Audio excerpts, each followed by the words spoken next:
C'est essentiel. On travaille sur des corrélations immunisées en fonction.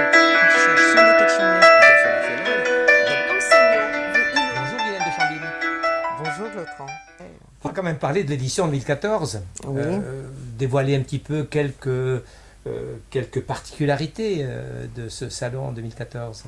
Alors déjà, il y aura bien entendu une participation du ministère de l'Éducation nationale qui est très importante, avec donc une invitation non seulement de la sphère éducative française, mais une communication auprès de la sphère éducative internationale. Donc ça, c'est important.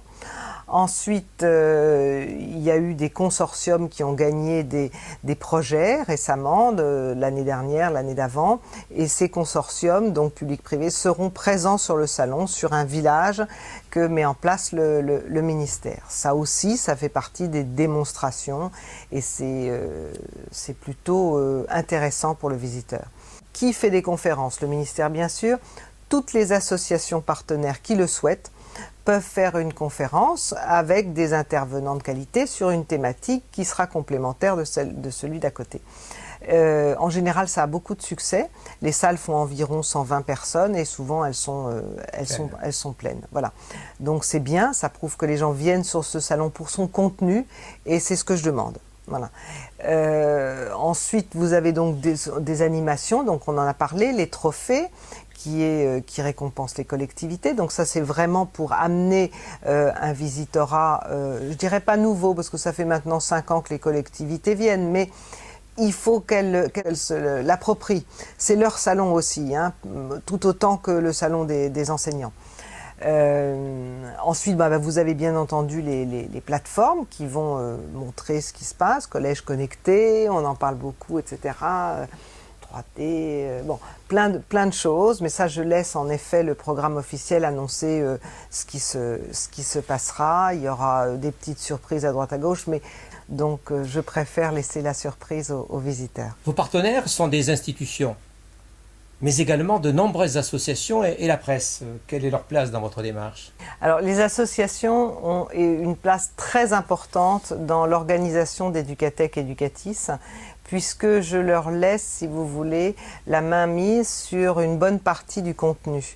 Dans le sens où Educatech Tarsus organise quelques plénières, le ministère en organise aussi, mais sinon toutes les autres conférences sont organisées chacune par chaque association partenaire, ou bien par des membres de la presse qui sont aussi des experts en matière éducative.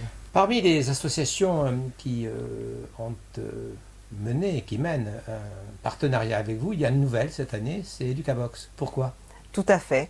Eh bien, écoutez, parce que nous sommes rencontrés, nous avons échangé. Nous pensons que, si vous voulez, vous êtes une association qui est très porteuse, qui est très dynamique. Et je pense que vous pourrez, là aussi, il y aura une surprise dans la thématique que vous allez développer lors du salon. Je suis très heureuse de pouvoir accueillir Educavox cette année pour la première fois sur le salon. Vous réservez une de vos journées à l'enseignement supérieur. C'est donc un lieu de développement intense du numérique dans l'éducation? Absolument, parce que ça fait déjà 2 ans que nous réservons le mercredi, le premier jour, à l'enseignement supérieur. Donc nous avons 2 plénières qui sont organisées le matin et l'après-midi avec des directeurs d'universités ou d'écoles supérieures, des enseignants, des gens qui peuvent amener des experts, qui peuvent discuter de thématiques qui sont propres à l'enseignement supérieur. Ce qui fait que nous recevons aussi, bien sûr, beaucoup d'enseignants et du monde de l'enseignement supérieur. Il faut se dire une chose, c'est que nos exposants qui fabriquent du matériel, ce n'est pas que pour les primaires, que pour le collège, que pour le lycée. Ça peut parfois être, si vous voulez, du matériel qui peut servir dans l'éducation en règle générale. Donc les universités, leurs intendants, leurs DSI sont intéressés par le matériel qu'ils peuvent découvrir ou les solutions qu'ils peuvent découvrir sur le salon. 2 dernières questions. Tarsus est un groupe international. Vous avez certainement connaissance de ce qu'organisent vos concurrents sur le champ de l'éducation dans le monde. Vous organisez, je crois, aussi d'autres salons de l'éducation dans d'autres pays que la France. Et donc, la question que je voudrais poser, c'est comment vous situez-vous, Educatech, Educatis, parmi l'ensemble des salons qui sont organisés dans le monde sur l'éducation? Alors écoutez, Educatech Educatis, c'est un des plus vieux salons sur l'éducation, puisque je vous expliquais tout à l'heure que Educatech avait 32 ans. Ceux qui existent, à ma connaissance, sont ceux qui existent en Allemagne, essentiellement pour l'industrie et pour les revendeurs. C'est pas du tout la même cible de visiteurs. Vous avez bien entendu sur le TIS le salon de Londres, le BET, et puis vous avez des salons partout dans le monde qu'organise Tarsus, en effet, que ce soit en Inde, que ce soit au Middle East, que ce soit en Chine. Il y a des salons pour l'éducation numérique organisés par Tarsus, qui marchent très bien, bien sûr. Quand ils les organisent, c'est parce qu'il y a un besoin dans les pays. Avec le numérique central. Oui, ce sont des salons uniquement sur le numérique. Voilà. Et la deuxième question, l'avenir. Comment vous voyez l'avenir pour Educatech, Educatis? Alors écoutez, je le vois bien. Je le vois bien parce que d'abord, alors on va séparer les deux choses. Educatech est un salon, les exposants d'Educatech ont toujours été excessivement fidèles à ce salon. Ils y reviennent chaque année. Il faut dire que l'inspection générale est vraiment, nous soutient énormément. Il y a beaucoup, et aussi les associations d'enseignants sur toute cette filière professionnelle, technologique et scientifique.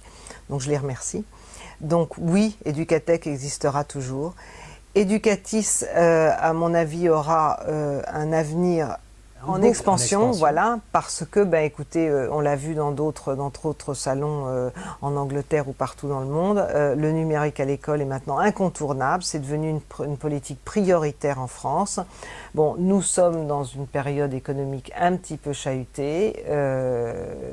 Je pense que, si vous voulez, il faut encore quelques années avant que les choses se débloquent totalement, mais le numérique à l'école est quelque chose qui va vraiment être installé de façon globale pour tous les établissements. Merci beaucoup. Je vous en prie. Merci.